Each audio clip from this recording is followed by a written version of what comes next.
Welcome back to Movies TV Mad. You can follow me on Twitter at Movies TV Mad. And welcome to Monday's edition of the Doctor Who Daily. And today we're talking about the potential of the timeless child.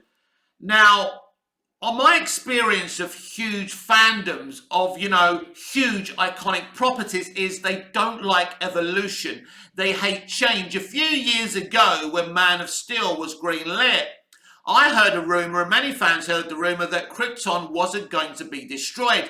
And so many fans went apeshit. Now, it didn't happen to be true in the end, or maybe, the people, David Goyer, who was writing the screenplay for this movie, thought, oh, best not do that, right? Those fuckers are losing their shit. And this is what happens when people are working on iconic properties and they know that people get upset about certain things. It kind of makes them think twice about evolving a very old property.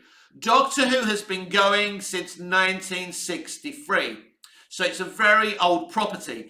Now, what happened with The Timeless Child is the loudest voices who hated that idea were heard, and the rest of us were drowned out, and most of us were too afraid to come forward and say, do you know what? The Timeless Child story arc, first of all, let's say this. You've got to respect the cojones on Chris Chibnall to even attempt this. As a Doctor Who fan himself, he would have known he was going to get huge pushback for doing this.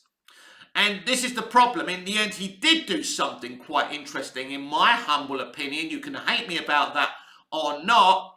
But in the end, he wasn't allowed to establish it, to expand on it. Now, he said he never meant to expand on it, but I simply do not believe him. I don't think he was allowed to expand on it because The Timeless Child, no question about it, did a lot of damage because more and more people were walking away from Doctor Who, rightly or wrongly. Clearly, unlike me, people didn't see the potential in The Timeless Child and The Timeless Children episode. Although Chris did expand on it a little bit, on the concept a little bit more in Doctor Who Flux.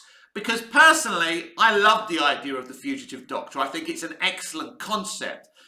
Chris Chibnall is quite good with brand new concepts. I like the idea of the Division. I think, again, it's a very visionary concept. Now, let's talk about the idea of having, the Doctor not coming from Gallifrey, but, having hers or his kind of, genetic code being stolen and used to create the Time Lords. Again, a very interesting story. So all of a sudden, we don't know where the Doctor's from. The Doctor doesn't know where he or she is from. So it kind of creates that mystery again. But also, let's get this clear. That child we saw first of all, that child that Tech Tae-yoon discovered, isn't necessarily the first version of the Doctor. That's just the first version we've seen there. That's the first version Tech Tae-yoon has seen. And we see that child regenerate, but maybe it's had other lifetimes where it wasn't a child. So the Doctor could be around for infinitely longer than we can ever imagine. So I'm going to tell you the pluses and negatives of the Timeless Child portion of having so many versions of the Doctor. We don't know. So obviously we've always thought we knew that every actor who played the Doctor and every regeneration, there's something really solid and good about knowing every iteration of the Doctor. And of course, having all these different versions that we've never seen does create a problem and does take that impersonal element away. But also, it does give the show a breath of fresh air, and it gives the show so much potential in spin-offs. They could do a literal spin-off about any Doctor we've never met before. Prior to the TARDIS, prior to the Doctor being the Doctor. Now, I'm not claiming I want origin stories here because we know one of the rules from the fans, and really Chibnall, Davies and Moffat as well, was never to go to the Doctor's origins, although there were many times that Moffat couldn't help himself and he nearly went there, then he had to pull himself back, or maybe the BBC pulled him back, or Russell pulled him back and said, hang on a minute, you're trying, this Doctor Who question all the time. Stop it. Stop it. We don't want people wanting that question answered. So Stephen really was going after that Doctor Who anagram all the time, wasn't he? Which is interesting because I think Stephen was very transparent about the Doctor Who thing, wasn't he? But look, there was never a quiet moment when Stephen Moffat was running Doctor Who, and I think Stephen Moffat has got a great imagination. He really is. And so I believe there is a potential with all these different versions of the Doctor we don't know in spin-offs. You could literally do a spin-off about anything you want, about a Doctor we don't know, about a Doctor we've never met. Now, I thought it was a mistake that we didn't see Jo Martin in those flashbacks of The Division when Karvanista was telling the Doctor about how he was her companion. But clearly it must be Jo Martin's, the fugitive Doctor. Why didn't we see her in the flashbacks? I thought that was very strange. I thought it was a great opportunity to bring her back and expand on the fugitive Doctor. So Chris Chibnall kind of gave us these really good ideas, but either didn't want to expand on them or wasn't allowed to expand on them. So after The Timeless Child, we went to Doctor Who Flux, and then we went to the specials, basically. And that was the end. It's a bit of an anti-climax when someone comes up with such an interesting idea, like The Timeless Child. For example, the Timeless Children episode, for me, it's so good. I really enjoyed it. I love mythology, and I love the expansion of character mythology. And to think my favourite character has a mythology that I didn't know about before, something with so much potential. And I know people are going to be upset by me saying this, but this is just my opinion. Because I am of the opinion that we were, all of us, disrespectful of Jodie and Chris. And whatever your opinions about a female Doctor or the narrative direction that Chris went on, I think at times we did cross the line. I never had an issue with a female Doctor. I never went to bed at night wishing for a female Doctor, but neither did I have an issue with it. And I don't understand how anyone can die on that hill. But at the end of the day, for me personally, I think The Timeless Child did have a lot of potential. And if only it was able to kind of be expanded upon. But this is kind of the problem with Doctor Who. Fans don't want the origin story evolved. Remember when everyone started losing their shit when David Yates was going to direct the Doctor Who movie that was an origin tale? And everyone got really, really angry because everyone wants him or her or whatever to be a mystery. I like the Doctor being a mystery, and I think that's important, but you can expand on the character. The problem is now no one's going to allow anyone to expand on the Timeless Child. So what happens here is it's a bit like Voldemort. It's that thing that you can't mention ever again. And although I'm okay with that, I'm sure we'll go to different directions under RTD. RTD is a genius, of course. He's going to give us great Doctor Who again, but it's just a shame. But like it or not, these are the new origins, of the Doctor. The Doctor is not from Gallifrey, but the Doctor is still a Time Lord because the Doctor was appointed a Time Lord at the time. And there's lots of interesting things I think I mentioned yesterday on the video. The Doctor's regenerations were reduced to 12. So clearly Tecteun even found a way to reduce the source genetic code, of reducing the Doctor's regenerations as well. So Tecteun was a very, very clever Gallifreyan or whatever you call them, right? And as I say, I really like the episode The Timeless Children, and I think Chibnall's Master is the best thing from his iteration, but I do believe it's something that had a lot of potential, and I know it divided the audience. I know it was controversial, and this is the problem with fandoms of iconic properties. No one wants to see any evolution. The Doctor's from Gallifrey, that's it. This is the Doctor. We can't evolve characters because people get so triggered if you change one line of their history, and I see it all the time. Maybe it's because people who are older don't want to see change. I mean, I'm 50 years old and I want to see evolution in these great kind of properties. And it's a shame people don't allow these creatives, these visionary creatives, to expand on things that have lasted for such a long time. And, I find this terribly interesting. Now, moving on from The Timeless Child, let's talk about episode 2 of season 1 of the Doctor Who revival, The End of the World. This is probably one of the most important episodes in Doctor Who revival history. Because if End of the World doesn't work, there's no Doctor Who revival. They'll just finish on the final, it'll be the parting of the ways, and that'll be it. It wouldn't have come back again. Because the second episode, The End of the World, is going to tell them in the ratings whether people are going to stay. This is kind of the same situation with Jodie's first episode that had, record-breaking numbers. People say people didn't want a female doctor. Well, I think people did want a female doctor, didn't mind a female doctor, because everyone came in for the woman who fell to earth. So people couldn't have been that triggered about a female doctor, right? So what happened was, in the Ghost Monument, the second episode, the ratings were lower, then they started going down again, because maybe people didn't like what they saw so much, which is a shame. So what happened was, with The End of the World, people were very happy with the first episode, so they came back for the second, and people loved End of the World. The End of the World is the perfect episode because we spend the first episode in Rose's environment. The council estate, planet Earth.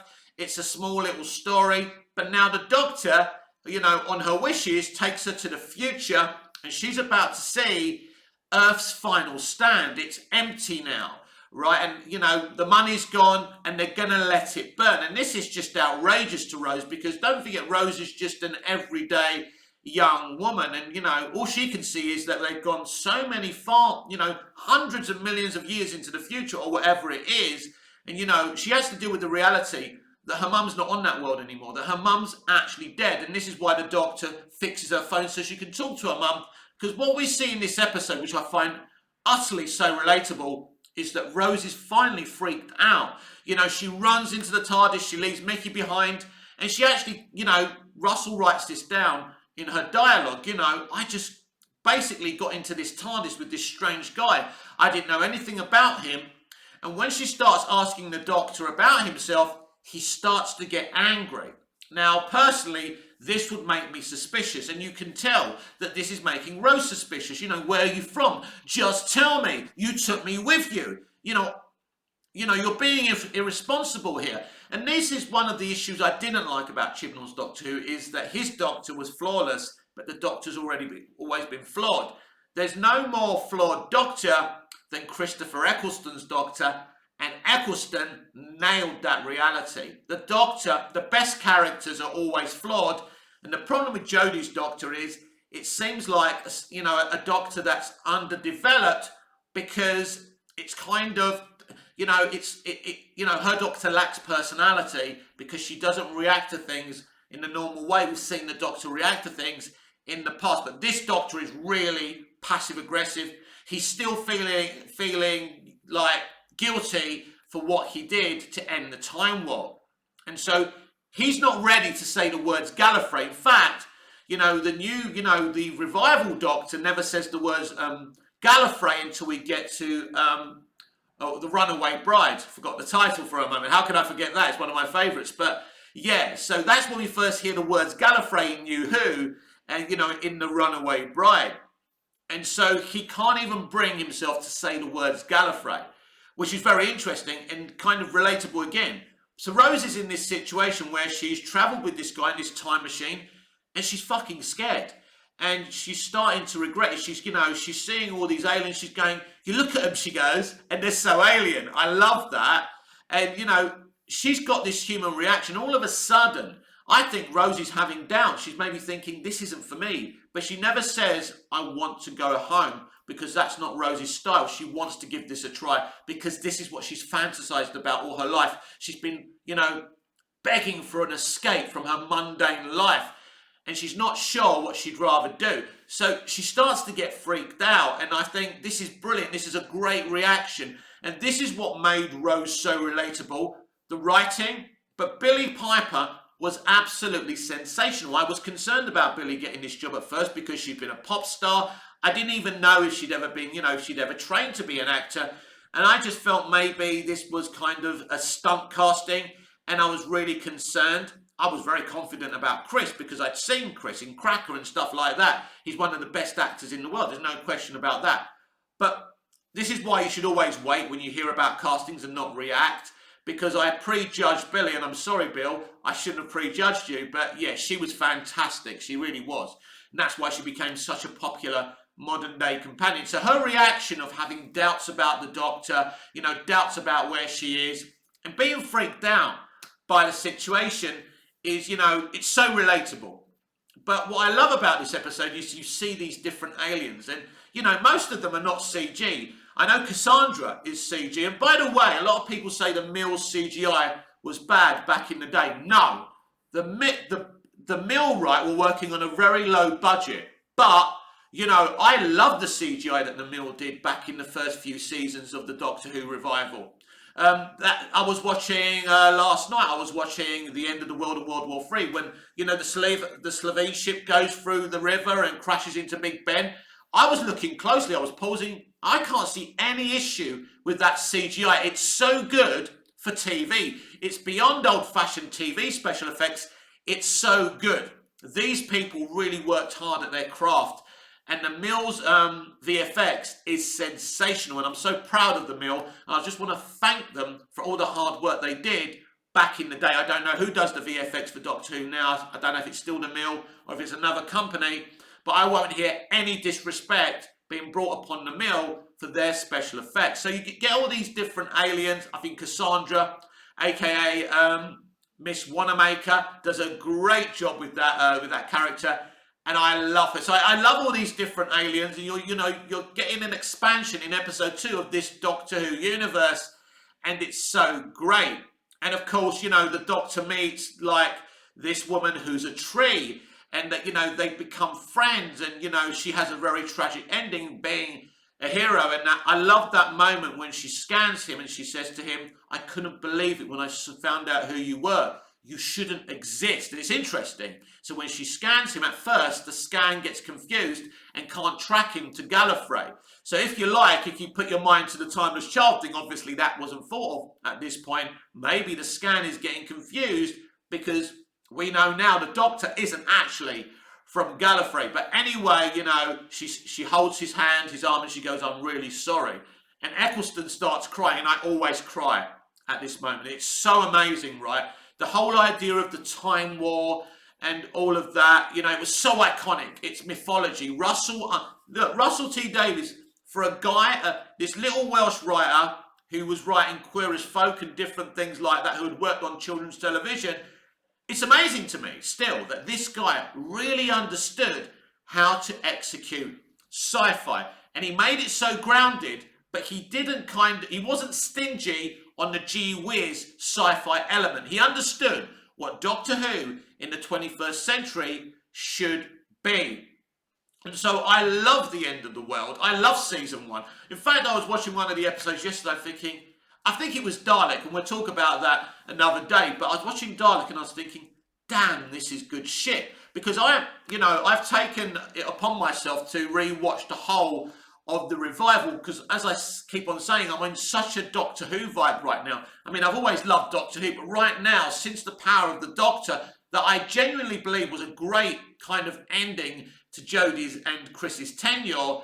So I've been feeling the vibe since then. And what I love about The Power of the Doctor, before we leave it for today, what I love about The Power of the Doctor, it says to you, the revival and Classic Who are the same show. And that's how I feel. I see Classic Who and New Who as one big long movie. It's not a separate thing. It's not a thing for Classic Who fans to argue with New Who fans. We are part of the same family. If you've worked on Doctor Who or you love Doctor Who, we're all part of the same world. This has been Movies TV Mad. I'm Mick, your host with the most, with Monday's edition of the Doctor Who Daily. Please like, share, comment, subscribe, hit the notification bell so you never miss this beautiful perfection. Oh, by the way, if you're still here, I love the end bit where, you know, the doctor finally tells Rose where he's from and about there was a war and we lost. Eccleston just makes it so big. And I love that bit, you know, you've seen how dangerous it is, Rose. Are you sure you don't want to go home? And she goes, is that chips? I want some chips. I just love that. It's Russell T Davies having this big iconic, you know, legacy moment and then, you know, making it so iconic and then kind of taking it back to reality with Rose smelling chips and wanting chips and saying, you know, chips are on you, tightwad. I ain't got no money. And I just love it. And this is why I love Russell T Davies. He gets it. Anyway, until we see each other again, goodbye, au revoir, auf Wiedersehen.